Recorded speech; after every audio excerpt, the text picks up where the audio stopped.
రోజు వాక్య ధ్యానము కొలస్సీలకు రాసిన పత్రిక 3వ అధ్యాయము 12వ వచనాన్ని ధ్యానిద్దాం.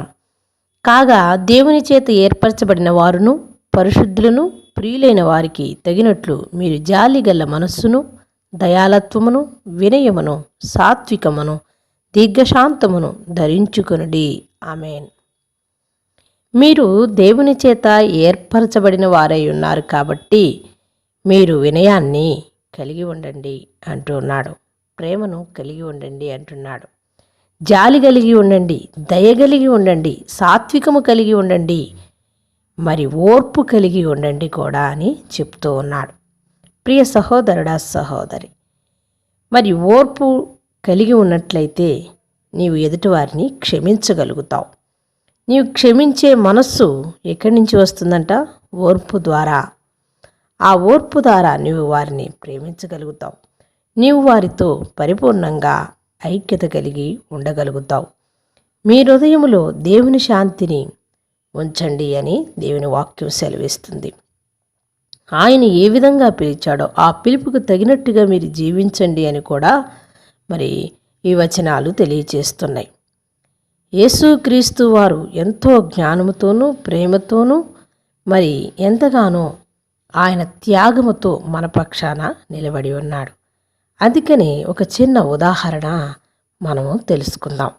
ఒక వృద్ధుడు ఎక్కడికి వెళ్ళినా ఒక డబ్బాలో నూనె తీసుకొని వెళ్తూ ఉన్నాడంట.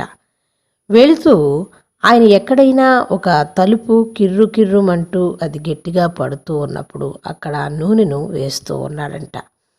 వేస్తూ ఉన్నప్పుడు అది మరి ఆ తలుపు స్మూత్గా అవుతూ ఉంది.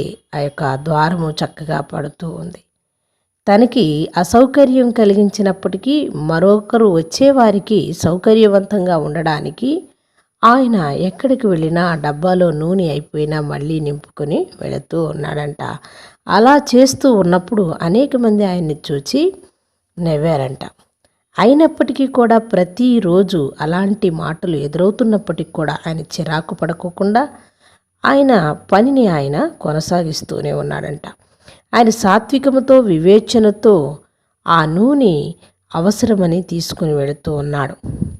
ఈరోజు ప్రియ స్నేహితుడా, ప్రియ సహోదరి, ప్రియ సహోదరుడా, నీ స్నేహితులకి సహాయపడటానికి ఉదయం మొదలుకొని సాయంత్రం వరకు వారేదైనా సమస్యలో బాధలో ఇబ్బందిలో ఉంటే నీవు ప్రేమతో వారి హృదయాన్ని ప్రోత్సహిస్తున్నావా?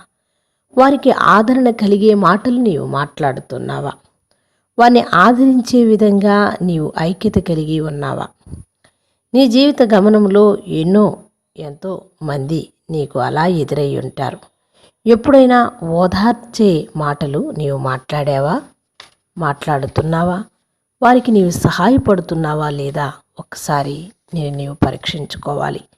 ఎందుకంటే ప్రభువైన యేసుక్రీస్తు వారు మన కొరకు త్యాగపూరితంగానే ఈ భూమిపైకి వచ్చి ఉన్నారు.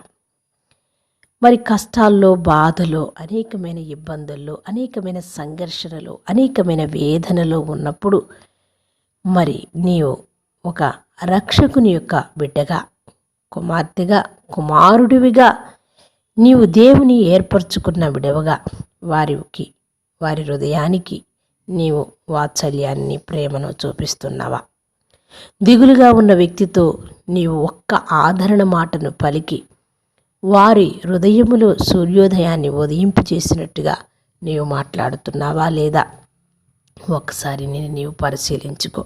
ఈ దినము దేవుని వాక్యము ద్వారా దేవుని చెప్పిన మాటల ద్వారా నీవు సరి చేసుకో. దిగులుగా ఉన్న వారిని నేను స్వేద తీర్చేలాగా ఉండాలే కానీ వారిని అపహసించేలాగా ఇబ్బంది పెట్టేలాగా ఉండక మరి మనము దేవుని వాక్యము సెలవిచ్చినట్టు ఒకరితో ఒకరము ప్రేమ కలిగి అనురాగము కలిగిన వారై ఉంటున్నామా లేదా మనల్ని మనం పరిశీలించుకోవాలి. దేవుని పిలిచిన బిడ్డలమని చెప్పుకుంటూ దేవుని పిల్లలమని నిత్యము ప్రార్థించేవారిగా ఉంటున్నాము. కానీ ఇట్టి ప్రేమను మనము చూపిస్తున్నామా లేదా మనల్ని మనం పరిశీలన చేసుకోవాలి. చిన్న ప్రార్థన చేసుకున్నాం. మహాపరిశుద్ధుడా, మిక్కిలిగా ప్రేమించి మా పరలోకపు తండ్రి, అయ్యా మీ దివ్యమైన పాదములకు కృతజ్ఞతా స్తోత్రములు నాయన. మేము ప్రేమ కలిగి, జాలి కలిగి, త్యాగము కలిగి, మరి సాత్వికము కలిగి, నాయన నీ యందు క్షమించే మనస్సు కలిగి మేము పరిపూర్ణ ఐక్యత కలిగి ఉండే ప్రేమను కనపరచుటకు మాకు అట్టి బుద్ధి, జ్ఞాన, వివేచనలు దయచేయమని అడుగుతున్నాం.